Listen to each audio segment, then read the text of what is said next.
제이업 시청자 제이스콜딩스 주주 여러분들 반갑습니다.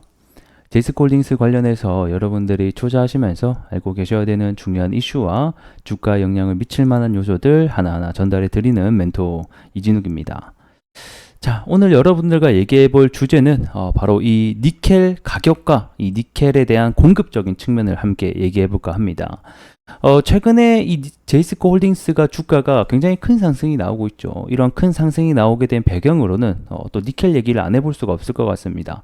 원래 24년도 5월달, 6월달 이 상반기에 이 니켈 필리핀 채굴 관련돼서 생산이 이제 시작될 것이다라는 기대감도 있을 것 같고요. 무엇보다 제3자 배정 유상증자를 통한 이 신규 운용 자금에 대한 투입 소식도 있다라는 것은 우리 제이스코 홀딩스 주주분들이라면 다들 알고 있을 소식이라고 하지만 저는 이것과는 좀 다른 소식을 가져왔습니다.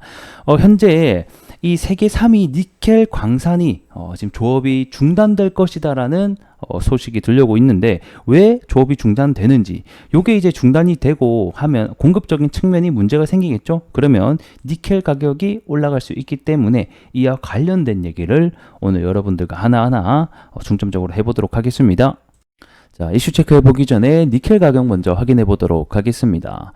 이제 LM이라고 해서 런던 거래소 가격 기준을 함께 보게 되면 22년도 당시에 니켈 가격의 최고가를 찍게 됐었죠. 아무래도 이 2차 전지용 NCM이라고 해서 이게 이제 니켈, 코발트, 망간이라고 해서 이제 2차 전지 배터리에 들어가는 핵심 원료로 니켈이 주목을 받게 되면서 가격뿐만 아니라 이 니켈 관련주들이 전체적으로 큰 상승이 나오던 해이긴 했었습니다. 자, 그리고 나서 이 전기차 시장이 이 수요가 늘어날 것이라는 생각 때문에 가격이 많이 상승이 나왔었는데 현재 전기차 수요 둔화 현상 때문에 니켈 가격이 쭉 빠지게 되는 현상을 우리가 볼 수 있었고 24년도 이제 1월달 올해 들어서 어느 정도 바닥을 짚어두면서 최근에는 이 공급적인 이슈가 부각이 되면서 원자재 가격이 전반적으로 상승, 니켈 가격도 상승을 하고 있습니다. 그리고 이제 최근에 니켈 가격이 또 한 차례 이런 식으로 상승이 나오고 있는데 이런 공급적인 이슈가 또 하나 있거든요. 이런 이슈가 뭔지 함께 좀 보도록 하죠. 자, 세계 3위 니켈 생산지 국가인 이 뉴벨칼레도니아가 현재 이 니켈 채굴과 가공이 멈춰지고 있다라는 소식입니다. 자, 니켈 생산지 주요 국가가 뭐 인도네시아, 필리핀, 뭐 러시아, 캐나다 뭐 등등등 있는데 여기에 뉴칼레도니아는 세계 3위 이 생산지 국가 중에 하나로서 점유율 약 6%를 현재 차지하고 있습니다. 그리고 전 세계 니켈 매장량의 최대 30%를 보유하는 또 주요 국가 중에 하나이기 때문에 얘네들이 만약에 니켈 관련된 채굴과 가공이 멈추게 된다라고 하면 이 공급적인 측면에서는 가격을 또 한번 일으킬 수 있는 중요한 작용이 될 것 같고요. 그래서 일단 내용을 보게 되면 현재 뉴캘레도니아 안에 도시 내에 이 니켈 회사들이 정말 많거든요. 근데 이 니켈 회사들이 대부분 채굴을 사실상 중단한 사태 라고 하고 있습니다. 그래서 뭐 대표적인 또 니켈 생산 업체인 이 소시 에테이 니켈 어렵습니다. 소시 에테르 니켈 여기 같은 경우에는 현재 채굴 작업 자체가 중단이 됐고 여기에 또 다른 니켈 회사 역시 이 글렌코어가 소유한 대기업인데 여기 역시 가동이 중단된 상태며 현재 지분 매각까지 하고 있다라고 합니다. 자, 그럼 여기서 우리가 생각을 해볼 수 있는 게 왜 이 니켈 회사들이 현재 전부 다 중단이 되고 있나? 이 뉴칼레도니아 같은 경우에는 이 프랑스에 좀 옛날에 지배당한 지역입니다. 그래서 현재는 프랑스령 해외 영토가 되겠고요.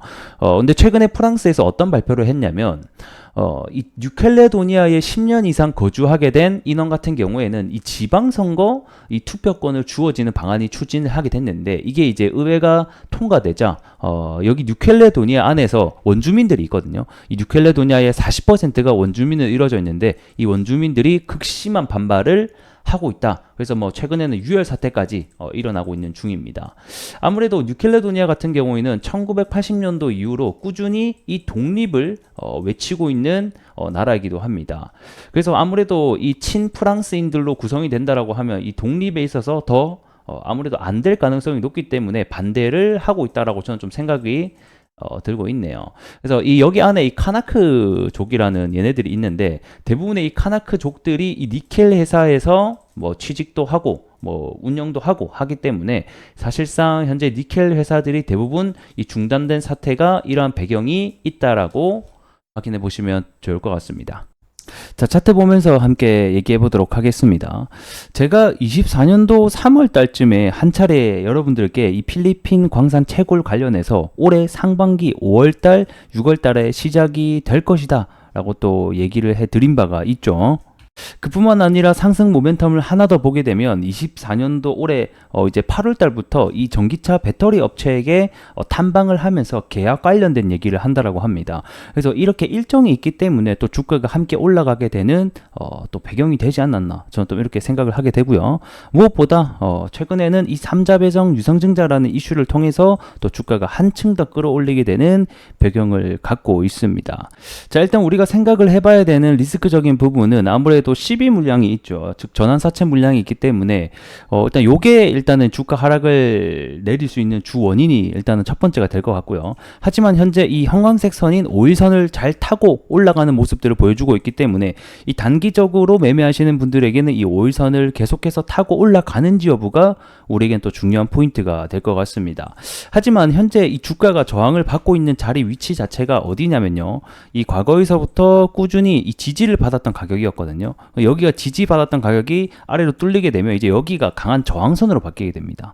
그렇기 때문에 아래에서부터 이렇게 주가가 올라오게 되면서 여기서 이제 지금 현재 저항을 받고 있는 모습을 우리가 확인해 볼 수 있을 것 같고, 제가 봤을 때는 이제 어느 정도 기대감이 반영이 되고 있는 모습인데, 이 필리핀 광산 그리고 삼자 배정 관련해서 요게 이제 추후에 진짜 광산 조업이 시작이 되고 그 다음에 니켈 가격 상승까지 더불어서 함께 일어난다라고 하면 여기서 뭐 한 차례 조정은 받을 수 있지만 추가적인 2차 파동으로도 나갈 수 있다는 점도 우리가 어느 정도 예상을 해볼 수 있을 것 같습니다. 자, 더 나아가서 방금 말씀드린 대로 이 배터리 업체들과의 계약이 만약에 정말로 이루어진다. 여기서부터는 우리가 원했던 다시 한 번 더의 이 고점 구간까지도 볼 수 있겠습니다. 하지만 여기까지 가려면 현재 나아갈 길이 굉장히 많고 숙제를 해야 되는 부분도 굉장히 많다는 것을 알 수가 있겠죠. 그래서 1차적으로는 이 5일선을 계속 밟고 나가는지 여부가 우리에겐 중요하겠고, 근데 또 주가라고 하는 게 이렇게 일직선으로 상승만 하지는 않거든요.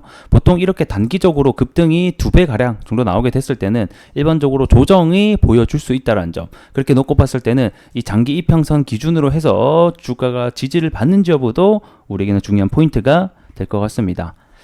자, 오늘 영상은 여기서 마무리를 해보도록 하겠고요. 구독과 좋아요로 큰 힘 주시면 다음 영상 때 큰 힘이 됩니다. 한 번씩 부탁드리도록 하면서 전 또 다음 시간에 인사드리도록 할게요. 고맙습니다.